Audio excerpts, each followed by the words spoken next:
Айсан үнд ч одоо аргад хөдөлж ин да. Нүүрс ч одоо амт тавьж ин да. Нийт өдрүүдэд. Тэ. Инхээрийг хөлзөн сайдаар томлоо гэсэн чинь л одоо ухаан алдж юм шиг зарим нэг нь амиа авраарай гэж явж гин. Тэ.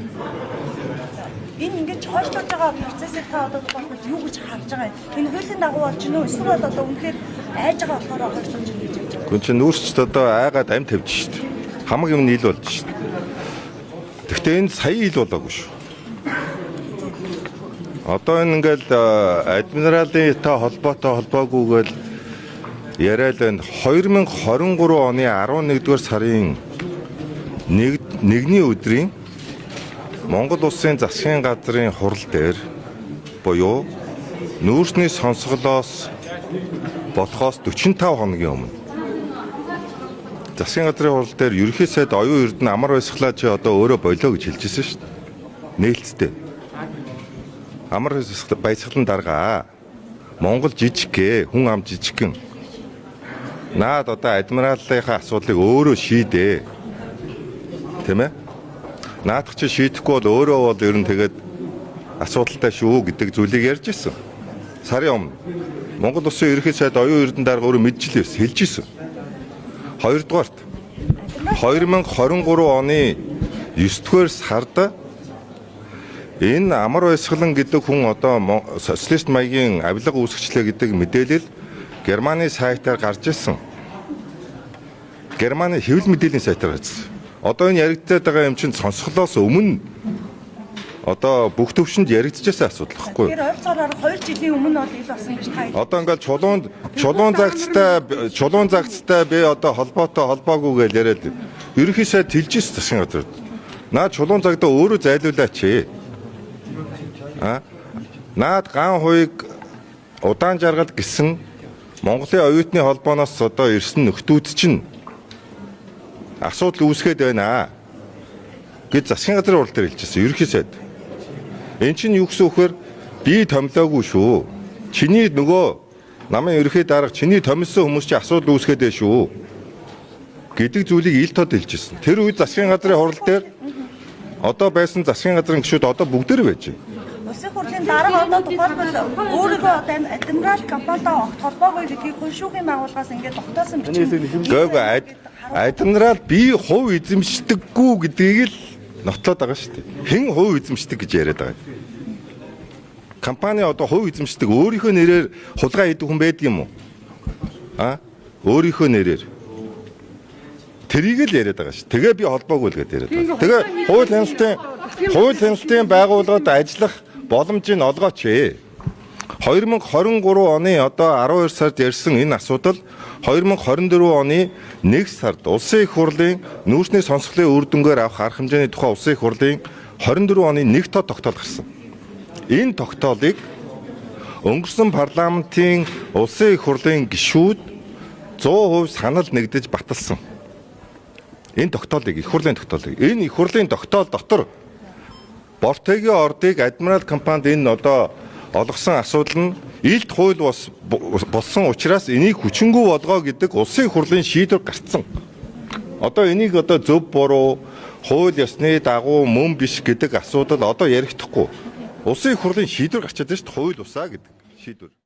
Таныг одоо томилхын хойшлоос асуудал болчихлоо шүү дээ. Тэнгүүд та тухайн үед бас мэдээлэл хийх хэд хоногийн өмнө зарласан. Тэгээ би ажиллаа авчаад мэдээлэл хийн. Улс төрийн мэдээлэл. Хойшлоо шүү дээ. Тэгэхээр та мэдээлэл яаж байна? Улсын хурлаар ерөнхий сайдыг огцруулах эсэх асуудлыг хэлцээд ерөнхий сайдыг огцруулна гэдэг шийдвэр гаргачих юм бол тэр бол улсын их хурлын асуудал шүү дээ. Одоо бол ер нь нам хоорондын асуудал биш болсон. Энэ ойлгомжтой болсон. Нам дамсан бүлэглэл хоорондын тулаан болж байгаа.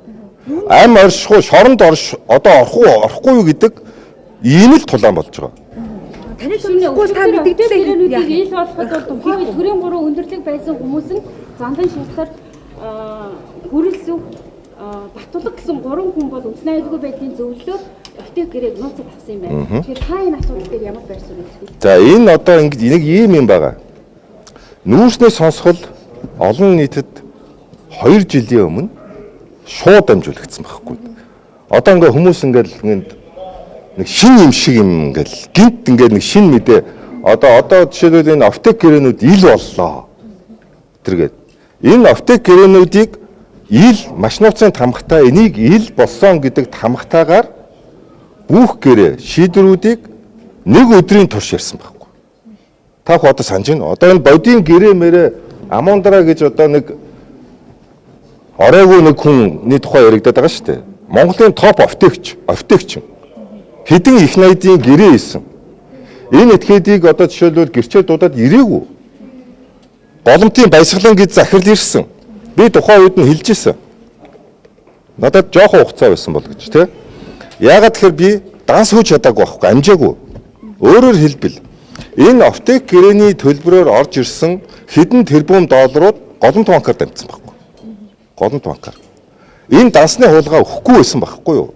Одоо тэгээд авч чадсан байна. үгүй. Хэн шалах төр хороонд ирүүлэхгүйс би энэ ингээд та бүхэн нэг өдрийн турших ингээд бүгдийг ингээд эргээд үзээрэй. Бүх нууцын тамхтай оптик гэрээнүүдийг гаргаж ирж байгаа, үзүүлж байгаа. Энэ гэрээний дүнгээс улсад учирсан хохирол нь хэдэн сая доллар болсон бэ гэдгийг гаргаж ирж байгаа. Энэ 60 ам доллараар одоо 100 зах зээлийн тухайн үедээ 100 нүүрсний үн 100 гарчаа 110 доллар хүрчээд байхад энийг 60 доллараар хийсэн байна гэдэг бүх зүйлүүдийг гаргаж ирсэн. Энэ үнийг хэн тогтоогоод байгаа юм бэ гэд нэг ширхчанг гэж дараагаас би асуугаад өрөөсө хариулахгүй байгаад байсан шүү дээ. Одоо та бүхэн санаж байна уу юу? Ингээд бүгдийг энэ үнийг яа тогтоосон? Хэн тогтоосон? Яагаад ийм давуу байдлыг айлын талд болгосон? Монголын талд яагаад ийм хэмжээний хэдэн тэрбумаар доллараар одоо хохирол учруулсан ийм гэрээ хэлцтүүдийг гаргасан? Тэр терминал гэдэг одоо ингээд сая ерөнхий сайд Зандан шатар дарга өөрөө 5 толгойдоор очиод тэр терминалыг яагаад одоо ийм 20 км-ийн зайд байрсан гэсэн энэ бүх зүйлүүд баримтууд гарсан байхгүй юу? Бүх баримтууд нь гарсан. Тэгээд гол нь эн чинь хөрөнгөтэй мөнгөтэй нүүрсчд бол нэг юмд найдаж исэн байхгүй юу? Ард түмнийг мартна, ой санаж ин мартна, тэрийг мартуулах ажиллагааг зохион байгуулалтаар хийдэг. Өдөр тутам ард түмний амгалан тайван байдал оюун санааг бодортуулдаг. Нийгмийн оюун санааг бодортуулж шít. Баахан хэрэгүүд юу нь мэддэхгүй ингээл тэнцс нэг хоёр хүний хэрүүл болгоод дандаа ийм юмнуудыг сэлж нийгмийн оюун санааг ийм ховж ив хэрүүлийн давцанд сэвэх замаар тэр нүүрстээс анхаарал холдуулах ажлыг зохион байгуулалтаа байсан. Энэ өөрөө тодорхой төлбөртэй байсан. Би Монгол улсын ерөнхий сайдад тодорхой баримттайгаар ямар хэмжээний захиалгатай хэн захиалж ямар санхүүжилттэйгээр энэ ажлуудыг хийсэн бэ гэдэг асуудлыг өөртөө танилцуулж ирсэн. Энэ манай намын цагаан байрнаас байсан. Би бүлгийн хурал дээр хэлж ирсэн. Үгүй би Эрдэнэ ерөнхий сайд эхлээд шүү дээ. Айл гэдэг. Тэгээд та одоо нүүрсний машинтаа та одоо тухайлбал 2 жилийн өмнө ингээд олон нийтэд ил болголоо гэжсэн манай даргын хуралдааны өмнө энэ асуудлыг ингэж өндөр одоо хуулж байгаа юм. Энэний эргээд нөгөө нэг даргын төлөөх зодоо юм шүү. Нийгэм чулуу яс тогтооно гэдгээс яг энэ даргын тэмцэл одоо ардын нам ялах уу, ачсан нам ялах уу гэдэг энэ асуудал биш. Энэ эцэстээ ард түмэн ялах уу, Монгол ялах уу гэдэг нүүрсний бүлэглэл хоорондын тэмцэл болж байгаа. Тэдний бүх зүйл ичлэгдэж байгаа. Айж байгаа. Энэ гинт яригдсан одоо ингээд сонсгол батсан одоо зарим хүмүүс ярьж чулуун цагт ингээд гинт намын даргын асуудал болсон чи чулуун цагт ингээд баригдсан гэж яриад байгаа байхгүй. Энэ 23 оны ихээр энэ яллагдагч байсан итгэхэд байхгүй. Ламжав яллагдагч байсан 23 оны ихээр шүү. Нүүрсний сонсгол 23 оны 12 сард болсон. Нүүрсний сонсголоос 10 сарын өмнө энэ яллагдагч байсан юм шүү дээ. Харин шалахгүй байсан биш шүү дээ. 2 жилийн турш шалахгүй хавд арсан байна.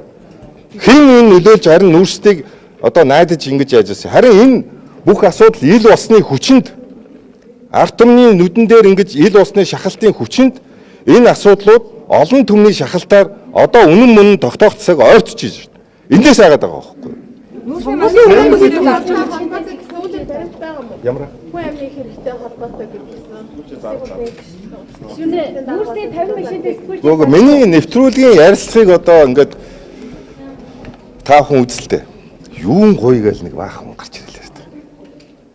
Би одоо нэг зүйлийг зөвөр бас нэг хэлчмээр байна. Талигаач маш их мөнгөтэй юм байна. Маш их мөнгөтэй.